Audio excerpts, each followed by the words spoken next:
Assalamualaikum warahmatullahi wabarakatuh. Pada kesempatan kali ini, kita akan belajar tentang ketentuan Undang-Undang Dasar Negara Republik Indonesia tahun 1945 dalam kehidupan berbangsa dan bernegara. Di sini, kita akan mengenal tentang wilayah negara kesatuan Republik Indonesia. Terbagi menjadi dua. Yang pertama, memetakan wilayah negara kesatuan Republik Indonesia dan mengenal batas wilayah negara kesatuan Republik Indonesia. Dalam pemetaan wilayah negara kesatuan Republik Indonesia terbagi menjadi tiga. Yang pertama, ada luas wilayah dengan wilayah sebesar 5.180.053 km persegi. Untuk wilayah daratan, luasnya adalah 1.922.570 km persegi. Dan untuk wilayah lautannya ada 3.257.483 persegi. Nah, selanjutnya wilayah laut Indonesia terbagi menjadi tiga macam. Yang pertama ada zona laut teritorial. Di sini zona laut teritorial adalah batas yang ditarik dari garis dasar pantai terendah pada saat laut sedang surut. Nah, panjang garisnya ini ditarik ke arah laut lepas sebesar 12 mil. Sedangkan zona landasan kontinen adalah wilayah dasar laut dan tanah di bawahnya bersambung dengan pantai, tetapi di luar batas teritorial hingga kedalaman 200 meter. Untuk zona ekonomi eksklusif, yaitu batas wilayah sepanjang 200 mil yang diukur dari pangkalan laut yang telah ditetapkan oleh undang-undang yang berlaku. Selanjutnya, batas wilayah negara kesatuan Republik Indonesia.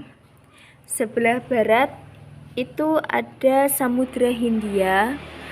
Untuk sebelah timurnya ada Papua Nugini dan Samudra Pasifik. Sebelah selatan ada Samudra Hindia dan sebelah utara adalah negara Malaysia. Kita lanjutkan. Kedudukan warga negara dan penduduk Indonesia. Yang pertama ada status warga negara Indonesia. Warga negara Indonesia adalah orang-orang Indonesia asli dan orang asing yang disahkan menjadi warga negara Indonesia. Yang kedua, adanya asas-asas menjadi kewarganegaraan Indonesia. Yang kedua, ada asas-asas kewarganegaraan Indonesia. Menurut penjelasan Undang-Undang Republik Indonesia Nomor 12 Tahun 2006 tentang Kewarganegaraan Republik Indonesia, dinyatakan bahwa Indonesia dalam penentuan kewarganegaraan menganut asas-asas sebagai berikut. Yang pertama ada asas ius sanguinis.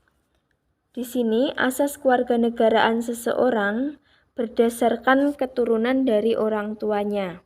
Contoh negara yang menganut asas ius sanguinis ini adalah negara Indonesia, Belanda, Jepang, dan juga Cina. Yang kedua ada asas ius soli, yaitu menetapkan kewarganegaraan seseorang menurut daerah atau tempat ia dilahirkan.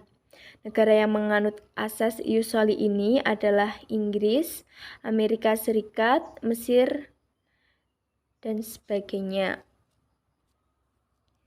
Yang ketiga, ada asas kewarganegaraan tunggal. Di sini dalam penentuan kewarganegaraan hanya satu kewarganegaraan bagi setiap orang. Sedangkan asas kewarganegaraan ganda atau terbatas adalah asas yang menentukan kewarganegaraan ganda bagi anak-anak sesuai dengan ketentuan dari undang-undang. Yang ketiga ada syarat-syarat menjadi warga negara Indonesia. Syarat-syarat menjadi warga negara Indonesia di sini penduduk asli Indonesia secara otomatis adalah warga negara Indonesia. Sedangkan orang dari bangsa asing bisa menjadi warga negara dengan cara mengajukan permohonan kepada pemerintah Indonesia. Proses permohonan itu dinamakan dengan pewarganegaraan atau naturalisasi. Di sini naturalisasi terbagi menjadi dua, yaitu ada naturalisasi biasa dan juga naturalisasi istimewa. Keempat, penyebab hilangnya kewarganegaraan Indonesia antara lain disebabkan oleh 4 hal. Yang pertama, memperoleh kewarganegaraan lain atas kemauannya sendiri. Yang kedua, tidak menolak atau tidak melepaskan kewarganegaraan lain. Yang ketiga, masuk ke dalam dinas tentara asing tanpa disertai izin dari presiden dan lain sebagainya.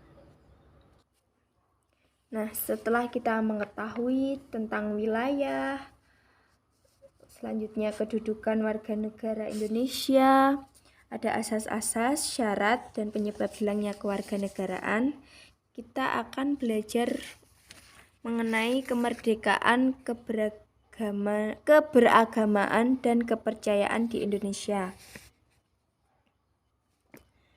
Pertama, pengertian beragama dan berkepercayaan di Indonesia. Kemerdekaan, beragam, dan kemerdekaan beragama dan berkepercayaan mengandung makna bahwa setiap manusia bebas memilih melaksanakan ajaran agama menurut keyakinan dan kepercayaannya masing-masing. Untuk membangun kerukunan umat beragama agar terbina dan terpelihara hubungan yang baik dalam pergaulan antara warga yang seagama maupun beragama lain. Di sini kita menerapkan toleransi antar umat beragama. Selanjutnya, sistem pertahanan dan keamanan negara Republik Indonesia. Yang pertama ada substansi pertahanan dan keamanan Republik Indonesia. Di sini sistem pertahanan dan keamanan yang dikembangkan adalah sistem pertahanan dan keamanan rakyat semesta dengan TNI dan Polri sebagai kekuatan utama, sedangkan rakyat sebagai kekuatan pendukung. Yang kedua, kesadaran bela negara dalam konteks sistem pertahanan dan keamanan negara. Kesadaran bela negara pada hakikatnya adalah kesediaan berbakti pada negara dan berkorban demi membela negara. Upaya bela negara selain sebagai kewajiban dasar juga merupakan kehormatan bagi setiap warga negara yang dilaksanakan dengan penuh kesadaran, tanggung jawab, dan rela berkorban dalam pengabdian kepada negara dan juga bangsa. Nah, itulah materi kita pada pertemuan kali ini. Mungkin ada salah kata, saya mohon maaf. Sekian dari saya. Wassalamualaikum warahmatullahi wabarakatuh.